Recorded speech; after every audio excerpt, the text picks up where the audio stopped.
Hello everyone, welcome back to our channel AppleWiz. In today's video, we're going to see how you can reset your network settings on iPhone. Well, it is a very easy and simple process, so let's dive right into it. So the first thing that you might want to do is simply just open your settings application on your phone. And after doing that, you can tap on a general option that you can see right here. After doing that, now scroll all the way down. And in here, you can see there is the option of transfer or reset iPhone. Tap on it. And then you can see there is the option of reset. Tap on reset. And then you can see there is the option of reset network settings. Tap on reset network settings. And now you have to enter your phone's passcode. Simply just type down the passcode of your phone.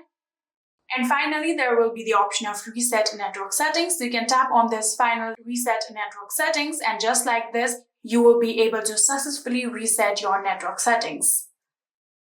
And yeah, that is it. I hope this video was helpful to you guys. If it was, please do not forget to hit that subscribe button and like our video. Thank you so much for watching. See you in the next.